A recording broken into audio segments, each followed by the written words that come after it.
अस्सलाम वालेकुम नाजरीन, आप देख रहे हैं स्टेट क्राफ्ट और मैं हूं सैयद मुजम्मिल शाह। गुज़श्ता रात की डेवलपमेंट्स की अगर बात की जाए तो अता तारड़ साहब की तरफ से एक मीडिया में बयान जारी किया गया। उन्होंने ये कहा कि पहलगाम फॉल्स फ्लैग ऑपरेशन को बुनियाद बनाकर हिंदुस्तान अगले 24 से 48 घंटे में कोई हमला कर सकता है, ये एक्सपेक्टेड है। जिसके बाद ये कंसर्न डेवलप हुआ कि टेंशन्स मज़ीद बढ़ती जा रही हैं दोनों ममालिक के दरमियान में।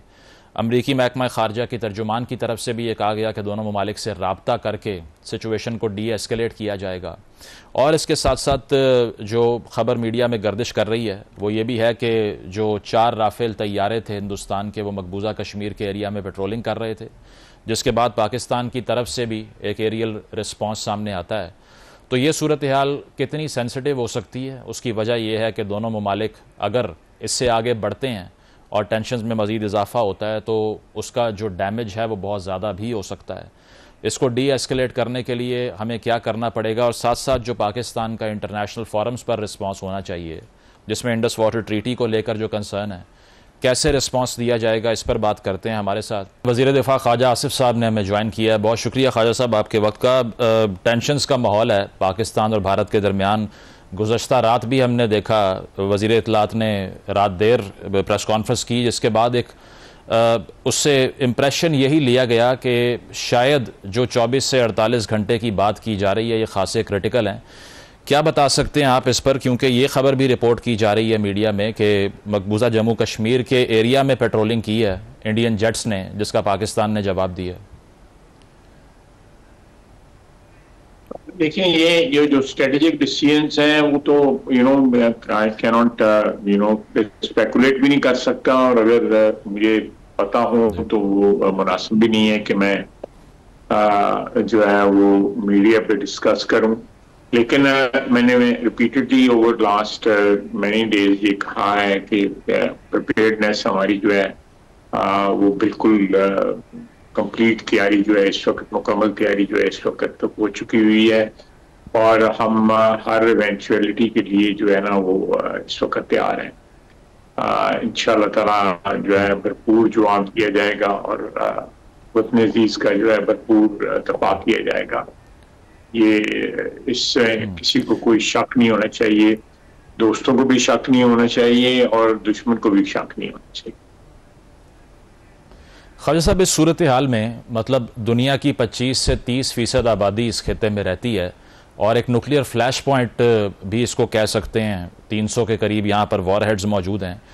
ये इस नैच पर हालात का पहुँच जाना, क्योंकि जिस तरह से वज़ीर इत्तलात ने भी कहा कि हिंदुस्तान अपनी फ़ौज को ऑपरेशनल आज़ादी दे चुका है, इसको तो हम मैडनेस से सिनोनिमस कर सकते हैं। क्योंकि अगर इस चीज़ की एक्नॉलेजमेंट है कि जिस तरह आपने भी कहा स्काई न्यूज़ के ऊपर कि एक ऑल आउट वॉर की सिचुएशन हो सकती है, इसमें तो कोई दानिशमंदी नहीं है, आपको लगता है कि इसको रिकंसीडर किया जाएगा अगर ये डिसीजन इंडियन साइड से लिया गया है तो? देखिए, मैं ये तो प्रेडिक्ट नहीं कर सकता कि रिकंसीडर किया जा सकता है या नहीं किया जा सकता, क्योंकि लेकिन एक जो हिंदुस्तान की जो लीडरशिप है उसकी जो सोच है वो बड़ी आपके सामने बड़ी वाशगाफ तरीके से आती है ओवर लास्ट फ्यू डेकेड्स, कि उन्होंने जब भी कोई इस किस्म का एडवेंचर किया है वो अपनी इंटरनल पॉलिटिकल कंपल्शंस की वजह से किया है। ये ड्रामे भी स्टेज खुद किए, फिर उसके बाद जो है रिएक्शन भी खुद जो है अरेंज किया। और आप देखने जहां ये वाकया होता है, जिस पीरियड में ये वाकया होता है, उसके आगे पीछे कोई ना कोई इलेक्शन जो है वो जरूर होता है। और ये दिस वेरी अनफॉर्चुनेट कि हिंदुस्तान के सियासतदान जो हैं या उनकी जो प्रेजेंट लीडरशिप जो है वो अपनी पॉपुलैरिटी को प्रोटेक्ट करने के लिए या पॉपुलैरिटी को इंक्रीज करने के लिए या गिरती हुई साख को संभाला देने के लिए जो है वो इस किस्म की खूनरेजी की तरफ जो है ना वो पे उतरते हैं। अब बेगुनाह लोगों का खून बहाया जा रहा है वहां पे। अदरवाइज भी एक रेन ऑफ टेरर जो है फॉर लास्ट मैनी ईयर्स जो है वैली के अंदर, कश्मीर की वैली के अंदर जो है वो उन्होंने बर्पा की हुई है। औरतें, बच्चे, घरों की सैंक्टिटी जो है, चार दीवारी की वायलेशन जो है वो रोजाना का मामूल है वहाँ पे। इतना जुल्म जो है शायद जो है कहीं भी इस खित्ते में ना हो रहा हो।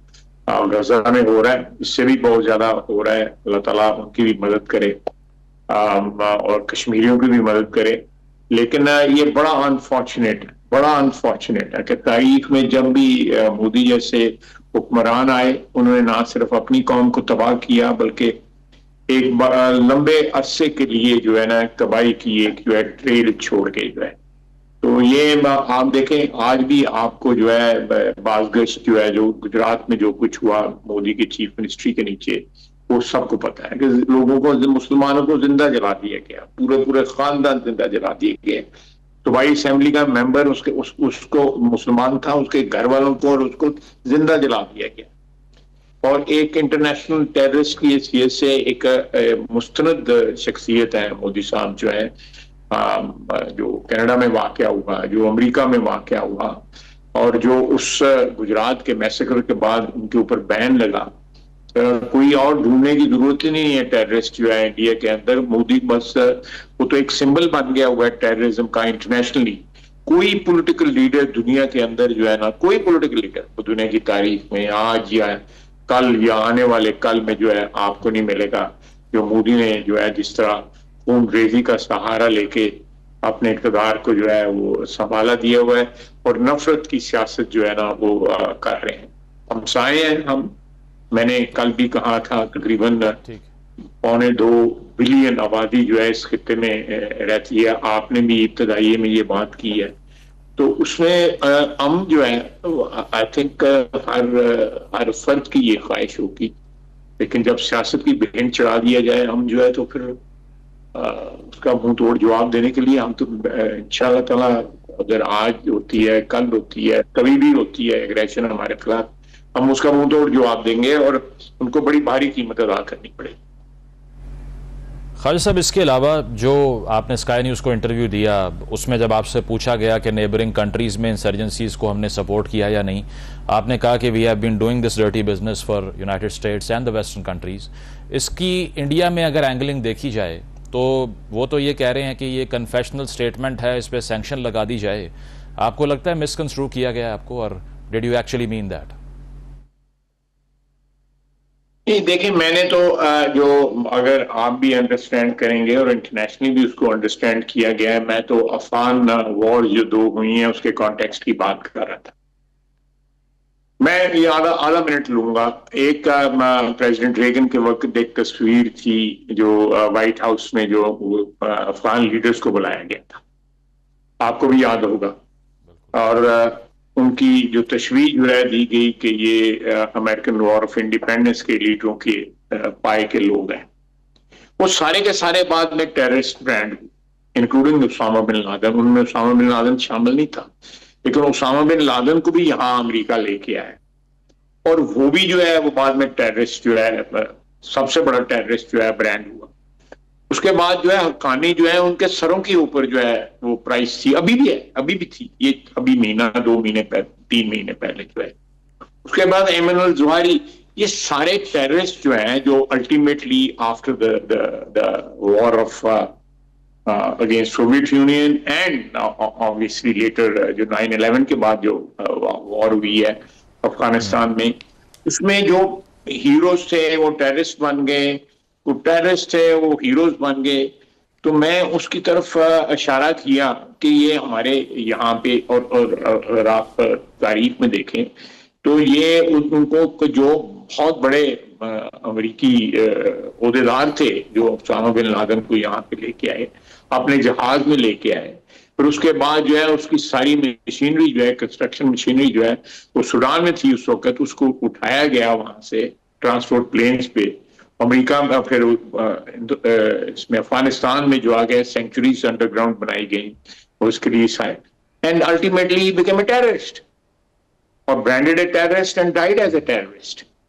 एंड उसके बाद मैंने जो बाकी नाम लिए हैं आप देख लें कि कोई भी शख्स जो है उनमें जो है एक जो प्रेजेंट हुकूमत जो है ये भी किसी ना किसी वक्त जो है टेररिस्ट रहे हुए हैं और उनको ब्रांड किया गया, टेररिस्ट ब्रांड किया। आज उनको क्योंकि हुक्मरान है तो वो जो है, अदरवाइज जो मैंने उस वक्त जो कहा, तो ऑब्वियसली हमारी सरजमीन जो है उस एफर्ट के लिए जो अफगानिस्तान में दोनों दफा हुए, हमारी सरजमीन इस्तेमाल होती रही, और हमने उसमें जो भी रोल अदा किया वो भी तारीख का हिस्सा है।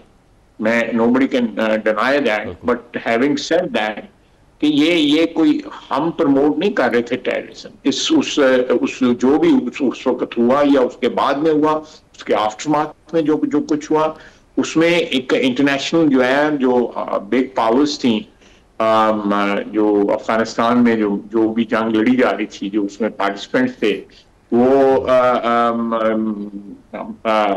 डेफिनेटली उनके साथ हम उनके वो थे, अलाइंस थे, और वो जंग जो है हमने उनके साथ मिलकर उनके इत्तेहादी थे हम। और उसमें जो भी क्लासिफाई होता रहा, एक शख्स एक दिन टेररिस्ट था, दूसरे दिन हीरो था, कल एक दिन हीरो था, दूसरे दिन टेररिस्ट था, ये सब एविडेंस मौजूद है। ये नथिंग, तो मैंने कोई उसमें कोई कंस्ट्रू नहीं किया। लेकिन अगर उन्होंने हिंदुस्तान ने ये मसला उठाया है, तो वो पूरा मेरी वो जो नैरेटिव जो है, इसको पूरा भी तो देखे ना, जो आगे मैंने बात की है कि ये सारा कुछ किसके लिए, इस वजह से। ठीक है, इस पे खालिद साहब, जो इंडस वाटर ट्रीटी को लेकर जो बात की जा रही है, अब ये आज से नहीं है। उड़ी अटैक्स के बाद इंडस कमीशन की मीटिंग्स कैंसिल की गई। इसके बाद में 2019 में भी बताया गया कि ये मुआहदा आउटडेट हो चुका है। 2024 में ऑफिशियली कन्वे किया गया कि इसको हम रीनिगोशिएट कर लेते हैं, लेकिन पाकिस्तान ने एडमिट नहीं किया। अब आकर जो उसका आर्टिकल 12 क्लॉज 3 है, वो ये कहता है कि म्यूचुअल कंसेंट से इसको टर्मिनेट किया जा सकता है, जो पाकिस्तान का मौजूद नहीं है। पाकिस्तान पहले ही एक वाटर स्कैरसिटी का शिकार है। आपको लगता है कि अब हिंदुस्तान की तरफ से अगर कोई इकदाम इस नौयत का किया जाता है, तो उसका एक तो पहली बात ये इंफ्रास्ट्रक्चर वाला सवाल किया जाता है कि ये पॉसिबल भी है या नहीं, तो इस पर आप क्या समझते हैं कि इज़ इट पॉसिबल कि वो वेस्टर्न रिवर्स को कर्टेल कर लें? और नंबर 2, अगर ऐसा होता है तो पाकिस्तान अब तक वर्ल्ड बैंक से कॉन्टेक्ट क्यों नहीं कर चुका? देखिए, मेरा ख्याल है कि कांटेक्ट जो है इस सिलसिले में जो अप्रोप्रिएट ऑलरेडी ये तो इस जो वाकया हुआ है, उसके बाद ये हिंदुस्तान ने इसको जरा ज्यादा इसको हवा दी है इस वाकये को, लेकिन ये ऑलरेडी जो रेलेवेंट फोरम्स हैं IWT के, उसके ऊपर ये चल रहे थे मामला, ये टू एंड फ्रो जो है वो बातचीत हो रही थी इन मामलात के ऊपर। मैंने पहले भी चैनल्स में कहा है मुख्तलिफ इंटरव्यूज में कि हिंदुस्तान बड़ी देर से इसको रीनिगोशिएट करने के चक्कर में है। अब उन्होंने ये लफ्ज इस्तेमाल किया है अबेंस का। अबेंस का लफ्ज जो है ना, गुंजाइश जो है उस ट्रीटी में नहीं है, किसी सूरत भी नहीं है। लेकिन उसके साथ साथ जो है, अगर इसको एज ए मिलिट्री वेपन या एज ए वेपन जो है इस्तेमाल करता है पानी को हिंदुस्तान जो है, तो वो तो एक्ट ऑफ वॉर, जिस तरह ऑलरेडी हमारी गवर्नमेंट जो है वो डिक्लेयर कर चुकी है कि it will be an act of war, कि आप पानी को रोकें, चाहे वो झेलम हो या चनाब हो, उसको रोकें। और मैं समझता हूँ कि ये ट्रीटी जो है विदाउट जो भी रिजर्वेशंस रही हैं ओवर 40-50 ईयर्स और 65 ईयर्स टू बी एग्जैक्ट, आपको याद होगा अगर देखें तारीख के अंदर, तो जब ये मुआहदा हुआ था तो अयूब खान के ऊपर ये इल्जाम लगा था कि उसने पानी बेच दिया 3 दरियाओं का। हम एक कतरा भी नहीं उन दरियाओं से ले सकते। वेयर एज जो है, जो वेस्टर्न रिवर्स हैं, उस पर कोई ना कोई फैसिलिटी जो है ना हिंदुस्तान को मुयस्सर है। हमें जो 2-3 दरिया जो ईस्टर्न रिवर्स हैं, उन पर किसी किस्म की जो है मुयस्सर नहीं है फैसिलिटी जो है। तो ये एक लेकिन फिर भी it has survived, this treaty has survived over last 65 years and Pakistan wants it to survive. कि इसको जो है अगर वो इनिशिएट करते हैं कि जी इसके ऊपर रीनेगोशिएट होना चाहिए, ये उन्होंने पहले भी कहा हुआ है। जब मैं वजीर था पानी बिजली का, तो उस वक्त भी ये इंडिकेशंस वो देते रहते थे। इन्हें मेरा अपना ख्याल है कि हमारी हुकूमत जो है इस पे एक बड़ा गौर व खौज के बाद एक रिस्पांस जो है वो आजकल में जो है वो जो कंसर्न जो ठीक। लोग हैं या फोरम्स जो हैं उनके ऊपर दे देगी। मैं कोई बात करके मागत खाऊं को प्रियम्प्ट नहीं करना ठीक चाहता। है, प्रोग्राम में एक ब्रेक शामिल करते हैं, ब्रेक के बाद वापस आएंगे। Stay with us.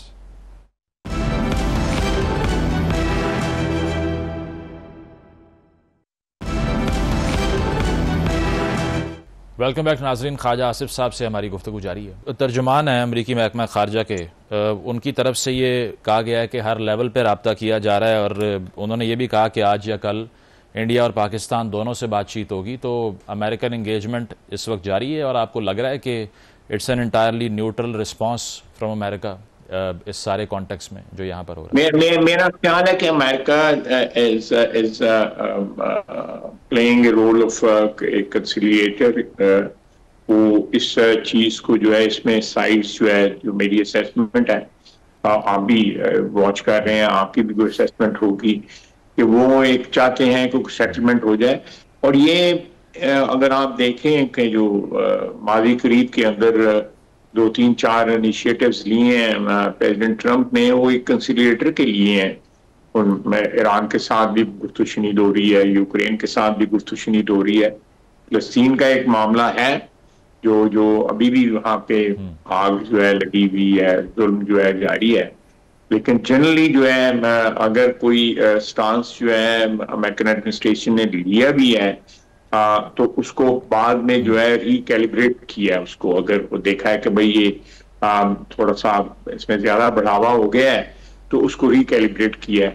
तो मैं समझता हूँ कि इस पॉलिसी को, अमेरिकन पॉलिसी को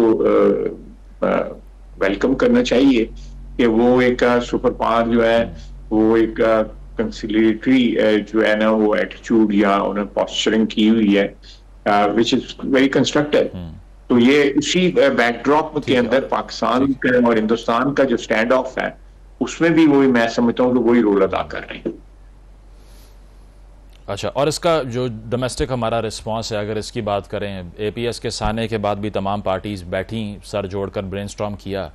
इस बार आपको लगता है कि ऐसा होना चाहिए जिस तरह हिंदुस्तान में हुआ कि एपीसी कॉल की जाए, सब पार्टीज को बिठाकर एक यूनिटरी रिस्पांस दिया जाए, या फिर आपका भी वही खदशा जो मुसद्दिक मलिक साहब ने बात की कि फिर तहरीक इंसाफ कहेगी खान साहब को छोड़ के उसमें शामिल करवाएं, अदरवाइज हम शामिल नहीं होंगे?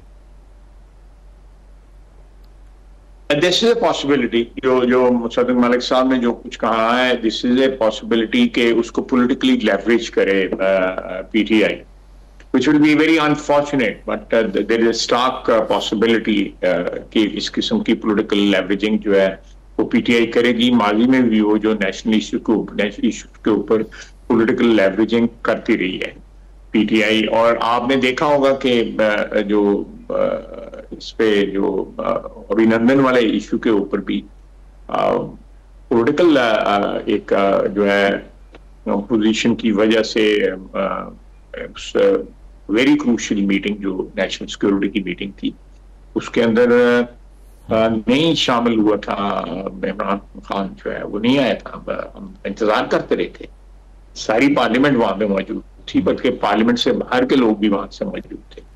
If I remember it correctly, नीचे कमेटी रूम नंबर 2 में ये हुआ था और बार बार उसके पास जनरल बाजवा जाते रहे और उनको कहते रहे, लेकिन वो नहीं आया। तो ये मैं समझता हूँ कि हर चीज में जो है ना कि हो सकता है उसका ख्याल हो कि यहाँ पे जो फैसले होंगे वो कल कहूंगा कि मैं तो उधर नहीं था, मैं मुकर जाऊंगा। तो ये एक बड़ी जिसको कहते हैं ना छोटी सोच जो है वो उसके मालिक है इमरान खान। वो अपनी जात के तौर पे जी नहीं, मेरा ख्याल है कि ये इसमें इस सिलसिले में अगर खुदा न खासा एस्केलेशन होती है तो डेफिनेटली कोई इस किस्म का जो है सोच जो है डेवलप होगी।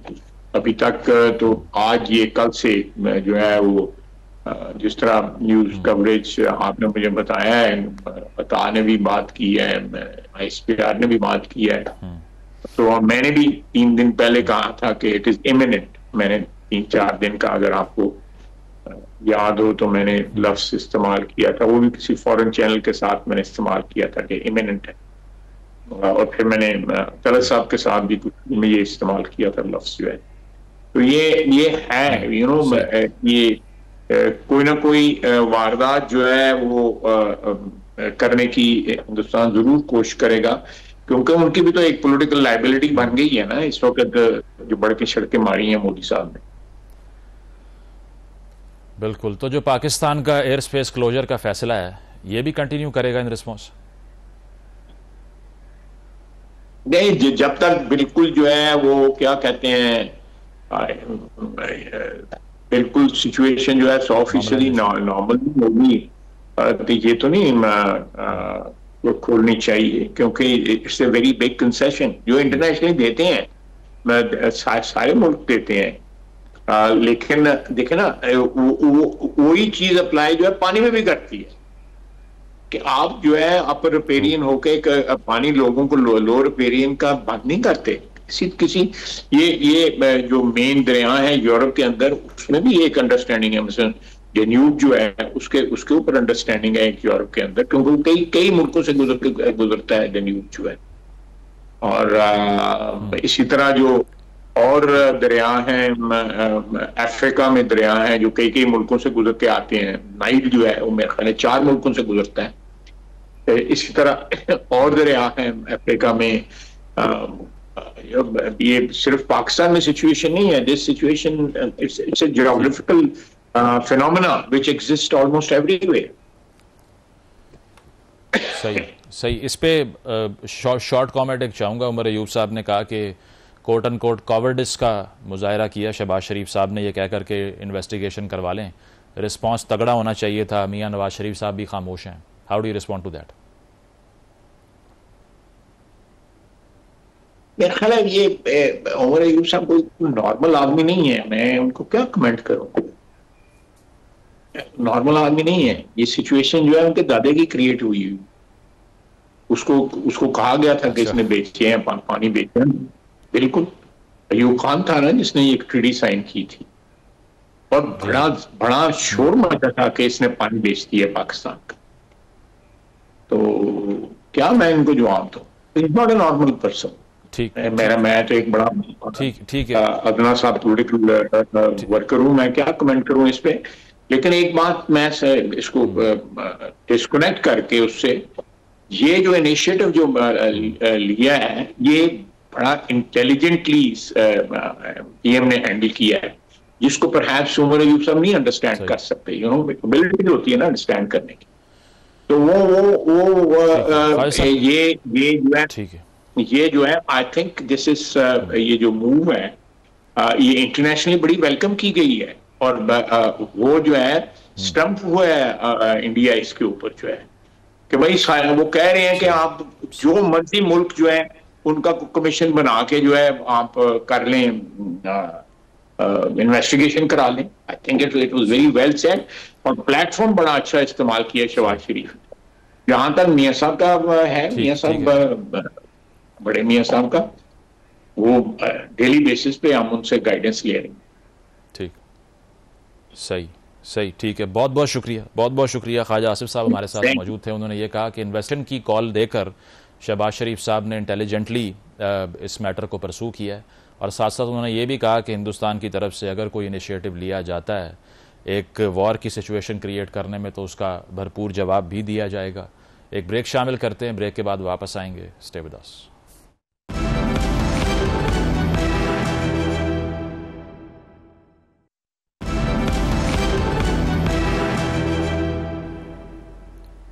वेलकम बैक नाजरीन। पाक भारत कशीदगी के हवाले से हम बात कर रहे हैं, और एक तो ये एस्पेक्ट के अमेरिका की तरफ से जो मीडिएशन की कोशिश की जा रही है वो कितनी इफेक्टिव साबित हो सकती है, और साथ साथ जो बॉर्डरिंग एरियाज़ हैं जिनके हवाले से मुख्तलिफ ख़बरें सोशल मीडिया पर गर्दिश कर रही हैं कि वहाँ पर कुछ स्कर्मिशेस और कुछ कशीदगी हो सकती है, वहाँ पर क्या हालात हैं, इन तमाम मौजूआत पर बात करते हैं। ब्रिगेडियर रिटायर्ड हारिस साहब ज्वाइन कर रहे हैं, दिफाई तजिया निगार हैं, और आमिर इलियास राना साहब मौजूद हैं, सीनियर सहाफ़ी हैं, तजिया निगार हैं। आप दोनों का बहुत बहुत शुक्रिया। आमिर साहब, आपसे आगाज़ करूँगा। गुज़श्ता रात की जो खबर है, पहले तो अता तारड़ साहब का 2 बजे के करीब एक प्रेस स्टेटमेंट जारी करना, उसके बाद में ये खबर आना कि 4 तैयारे राफेल जो थे वो इंडियन बॉर्डर के करीब पेट्रोलिंग कर रहे थे। आप तक क्या इतलात पहुंची कि हो क्या रहा है? सियालकोट के हवाले से भी कुछ खबरें आ रही हैं, अनकन्फर्म्ड हैं। मुज़म्मिल साहब, बात यह है कि इंडिया जो कुछ कर चुका है और आज 8वां दिन है उन्हें, सही, वो हमारी मुसल्लह अफ़वाज की तैयारियों से बिल्कुल बाखबर हैं। लेकिन आप एयर पावर को बिल्कुल ये ना समझें कि हमारी कोई एयर पावर कम है। इंडिया को ये पता है कि उनकी तो जो MiG-21 है वो 40-50% वैसे नहीं उड़ सकते, ये हमें भी पता है। यूक्रेन रशिया जंग में उनकी रिहेबिलिटेशन और रिफर्बिशमेंट, जो भी आप लफ्ज़ यूज़ करें, वो रशिया से नहीं हो रही। सही, हमारी एयर पावर का उनको पता है। राफेल उनके पास मौजूद है, तो J-10 हमारा अपना इंडिविजुअल तैयारा मौजूद है, इंडिजिनस हमारा, सही, और 150 किलोमीटर मिसाइल है। यहाँ इस्लामाबाद से मारे तो श्रीनगर के पार जाता है। ये बात उन्हें पता है कि हमें कोई LOC के नज़दीक उड़ने की भी ज़रूरत नहीं है। सही। और वही JF थंडर ब्लॉक 3 जो तैयारे हैं, ये मिसाइल उसमें भी लगते हैं। तो दुनिया में अगर आपको आज की जंग लड़नी है और आप फिजा में जाएंगे तो अपने तैयारों की बेस पे जाना है ना हमने। तो हम तो तैयार बैठे हैं, और ये जो राफेल उड़ाएं या कुछ भी तैयारियां करके दिखाएं, अब वो दौर चला गया पुरानी जंगों का कि जी आप कब्जा करेंगे। तो ये जो हमने, जिनको शेख रशीद शुरली पटाखे वो कहते हैं शबरात पे नहीं चलाने, आप घुस के देखें आज़ाद कश्मीर में, तो जिस जगह आप बैठे होंगे तो हम पे इंटरनेशनल ऑब्लिगेशन नहीं होगी अगर हम छोटा बम वहाँ चला दें। मैं न्यूक्लियर बम की बात कर रहा हूँ। तो इनको अंदाज़ा है कि हमने जो नेशनल सिक्योरिटी कमेटी में वाटर वार का लफ्ज़ यूज़ किया था और फुल स्पेक्ट्रम से जवाब देने की बात की थी, तो उसमें कोई और चीज़ नहीं है कि हमने कोई बंदूकें लेके घुस जाना है या कोई अर्तुल ने वहाँ पे घोड़े दौड़ा देने हैं। यहाँ पे मिसाइल दौड़ेंगे। सही। और ये बिल्कुल उनको पता है कि हमने किसी किस्म की रियायत नहीं करनी, इसलिए तो हम 24 से 48 घंटे के टाइम फ्रेम देखें, हमें उनका अंदाज़ा तो है ना। हम अगर ये कहें कि हमें नहीं पता चल रहा, आज भी उन्होंने अपने एक मोची को सजा दे दी है, उठा लिया है एयरपोर्ट से कि जी ये पाकिस्तानियों को कोई दे रहा था, घबराए में हैं, वो आपस में एक दूसरे को फायर करके मार रहे हैं मकबूजा कश्मीर में। घबराहट तो उनके ऊपर है ना, वो अपना लेफ्टिनेंट जनरल तब्दील कर रहे हैं एन लड़ाई जब वो शुरू करने जा रहे हैं। उनको समझ नहीं आ रही कि करें किस तरह हम। अब इस बात का जवाब, मतलब वो फॉल्स फ्लैग ऑपरेशन करके फंस गए हैं वहाँ मकबूजा कश्मीर में, मुसलमानों पर ज़िंदगी तंग कर दी है, हर एक को शक के साए में ले आए हैं। ठीक, तो ये बेशक करें, सियालकोट से आए, कहीं से आए, हमारी अफवाज बिल्कुल तीनों तैयार है। हमने नेवी का भी उनको जवाब दे दिया कि हमने आपका त्यारा बर्दार जहाज लॉक कर लिया था, तो वो पीछे हटे। और ये बात हमने 2019 में भी की थी, उनके अबदोदों को मार्क किया था। ठीक। हारिस साहब, ये जो आमिर साहब भी बात कर रहे हैं कि अगर ऐसा कुछ होता है तो रिस्पांस हमारा 3 टीयर्ड होगा, लेकिन पहला सवाल ये कि क्या ऐसा कुछ ऑन द कार्ड्स है भी? क्योंकि एक न्यूक्लियर फ्लैश पॉइंट के ऊपर अगर एक फौज इतना एस्केलेट कर जाती है तो उसका वो जिसको मैड थ्योरी कहते हैं, म्यूचुअल अश्योर्ड डिस्ट्रक्शन, वो तो जहन में होगी ना, जाहिर बात है। आपको लगता है कि ये सोचा भी जा सकता है कि एक लिमिटेड वॉरफेयर से आगे चले जाएं इस मसले के ऊपर जो पहलगाम में हुआ? देखिए, आमिर सलीम राना साहब बिल्कुल बात ठीक कर रहे हैं, and he is a very well aware journalist, I lot respect for it. बात ये है कि इंडियन जो ये वॉर मॉन्गर्स है ना जिंगोइज्म में, खासतौर पर 4 का टोला है, नरेंद्र मोदी, अमित शाह, राजनाथ सिंह और अजीत डोभाल, ये अखंड भारत की सोच लेके चल रहे हैं। इनकी सोच यही है, और ये नरेंद्र मोदी समझते अभी भी स्टेशन पे कुली है लगा हुआ और वहां पर लोगों के बक्से उठा के फिर रहे हैं। He is not behaving of a prime minister of a very strong nuclear country. Pakistan ने अभी तक बहुत रिस्पॉन्सिबल न्यूक्लियर स्टेट की तरफ बिहेव किया है, और हमने इनको वार्न भी कर दी कि we feel act of war अगर पानी का करते हैं, means we use all available means.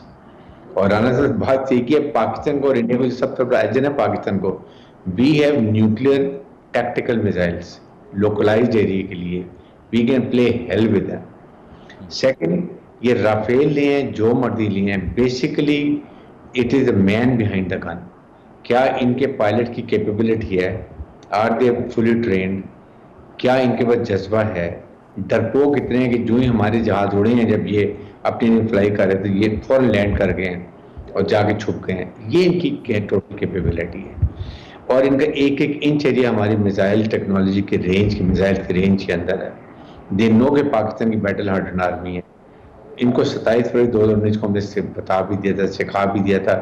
अभी इस दफ़ा अगर इनके जहाज आए, अब फैंटास्टिक चीज नहीं होगी, अब कुछ और इनको चाय पिलाई जाएगी जो इनको सारी जिंदगी याद रहेगी। ये इतना जिंगोइज्म में पागल हो चुके हैं, वॉर एरिया ले गए हैं, मीडिया का इतनी हाइप कर दी। अब ये कुछ किए बगैर नहीं करेंगे तो अवाम इनको नहीं छोड़ेंगे, और अगर करेंगे तो पाकिस्तान की मिलिट्री इनको नहीं छोड़ेगी, ठीक है, इस पे राना साहब, जो हारिस साहब ने भी बात की है, एक तो जो इंटरनेशनल रिस्पांस है टर्की और चीन का, तो ये क्लियर है कि काफ़ी प्रो पाकिस्तान स्टांस रहा। अमेरिका के ऊपर वो कहते हैं ना, ऑल आइज ऑन अमेरिका, वो था कि अब ये क्योंकि जो इसको बताया जाता है कि ट्रंप जो है वो इंडियन कैंप में है, बहुत इंडिया लीनिंग पॉलिसीज़ हैं उनकी, लेकिन अब तक आपको लग रहा है कि सिर्फ न्यूट्रलिटी से, जिस तरह तर्जुमान अमरीकी महकमा खारजा ने कहा कि दोनों ममालिक से बात होगी, डी एस्केलेट करवाएंगे, अमेरिकन रिस्पांस को कैसे देख रहे हैं? देखें, इस वक्त उनका ये रिस्पांस भी इस खित्ते के लिए पॉजिटिव सेंस में मैं तो इसको समझता हूँ कि वो उनसे आप कुछ भी तवक्को कर सकते थे। जैसे उन्होंने यूएस एयरफोर्स 1 में कहा कि ये तो 1000 साल से लड़ रहे हैं और ये ठीक कर लेंगे, मतलब एक बिल्कुल। फिर उनके जाहिर है ये नपतुला जवाब है जो स्टेट डिपार्टमेंट दे रहा है और बता रहा है कि जी हम बात कर रहे हैं। तो एक्चुअली पाकिस्तान तो यही चाहता है ना, एस्केलेट ना हो। हमने अभिनंदन क्यों वापस किया? हम लड़ाई नहीं लड़ रहे थे, हमारे ऊपर मुसल्लत की थी, हमने जवाब भी दे दिया।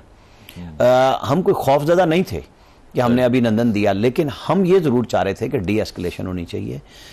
एक इस खित्ते में पूरी की पूरी जी इन दिनों में भी कितना खर्चा हो रहा है, बिल्कुल पाकिस्तान का भी हो रहा है, इंडिया का भी हो रहा है, तो क्या आम आदमी का उससे फायदा हो रहा है? नहीं हो रहा। लेकिन मुल्क के दिफा से भी ऊपर कुछ नहीं है। लिहाजा ये बात न्यूक्लियर फ्लैश पॉइंट वाली जो आप भी कर रहे हैं, तो ये सारी दुनिया समझती है कि हमने लंबी लड़ाई नहीं लड़नी। पाकिस्तान का फिर फैसला है, पाकिस्तान की तैयारी है, लॉक किए हुए हैं कि फिर ठीक है, अगर आप हमारी बका की तरफ आओगे तो हम आपकी बका भी नहीं रहने देंगे। ये बात उनको पता है। लेकिन वो चूंकि जो दावे कर रहे हैं, कहानियां कर करके अपने लोगों को बेवकूफ बना रहे थे, अब उनके वो गले आ गई है कि आज 8वां दिन है, आप जवाब क्यों नहीं दे रहे? बिल्कुल। फॉल्स फ्लैग ऑपरेशन तो वो अपने इलेक्शनों जीतने के लिए कर रहा है, कहीं कुछ बताने के लिए कर रहा है। वो उल्टा उनकी जो वो मकबूजा कश्मीर में दुनिया से इन्वेस्टमेंट लेने के आना चाह रहे थे, वो भी उनकी खराब हो गई है कि आपकी सिक्योरिटी क्या है कि 4 घंटे दूर के रास्ते पे, अच्छा जिस जगह हमला हो रहा है वहां कोई सड़क तो नहीं जा रही, बिल्कुल, हाइकिंग ट्रैक है, लोग बड़ी मुश्किल से जाते हैं, और आपने चप्पे चप्पे पे लगाई हुई है, जो 4 चेक पोस्टें भी लगी हुई हैं, वहां पे भी पास वाला बंदा जाता है, आम आदमी नहीं गुजर के जाता वहां से। ये जिनको मुजाहिदीन कहें या वहां के लोग कहें, उनके पास उनकी हर तरह की चेकिंग होती है, ऐसे नहीं है। और सुसाइड बॉम्बर नहीं था, वो एस्केप कर गए। उसके देखे ना, वो क्या छलावे थे, इनके लोग मार के चले गए और वो किसी को नजर ही नहीं आ रहे। चले वहां इंटरनेट नहीं है, कुछ नहीं है, कैमरे मोबाइल के फोन तो मौजूद है ना, आखिर वो सयाह थे वहां पे, वो कर क्या रहे थे कि किसी एक के पास भी कुछ नहीं बचा। सही।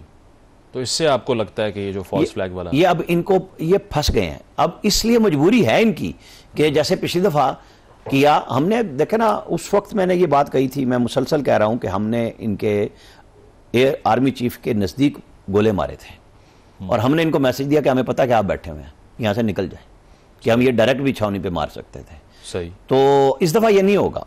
अच्छा, अब अगर ये कुछ करेंगे तो फिर छोड़ा किसी को नहीं जाएगा, ये फैसला है हमारा।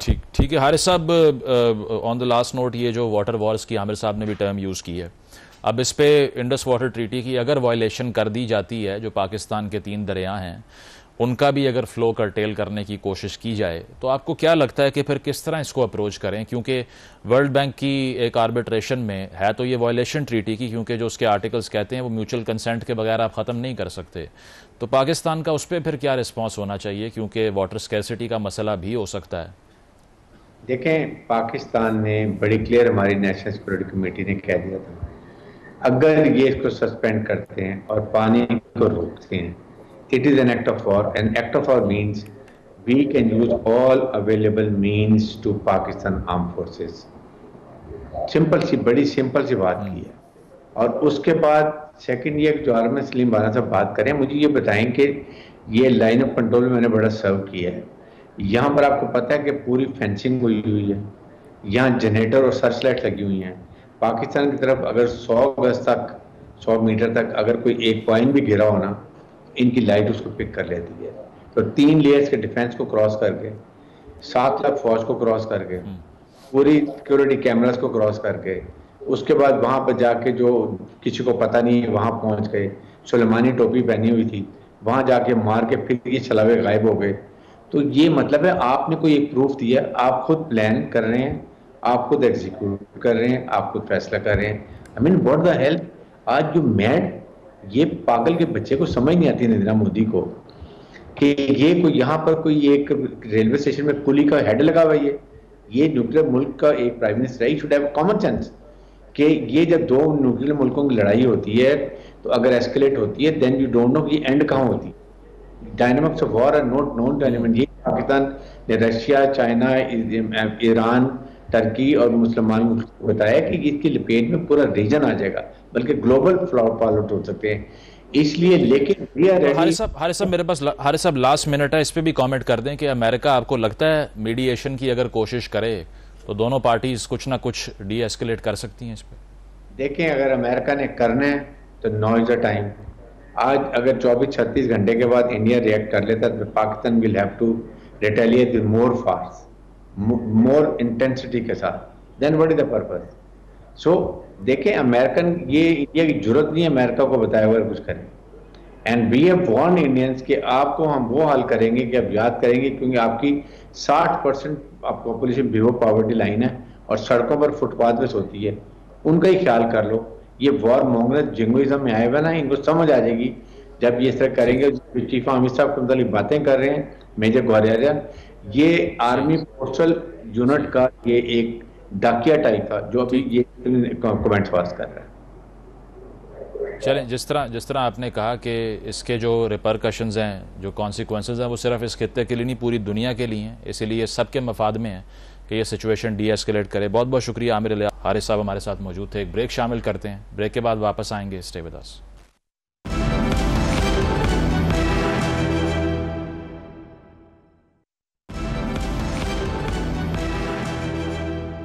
नाज़रीन, प्रोग्राम आपने मुलाहिज़ा किया, फीडबैक ज़रूर दीजिएगा। इजाज़त दीजिए, अल्लाह हाफ़िज़।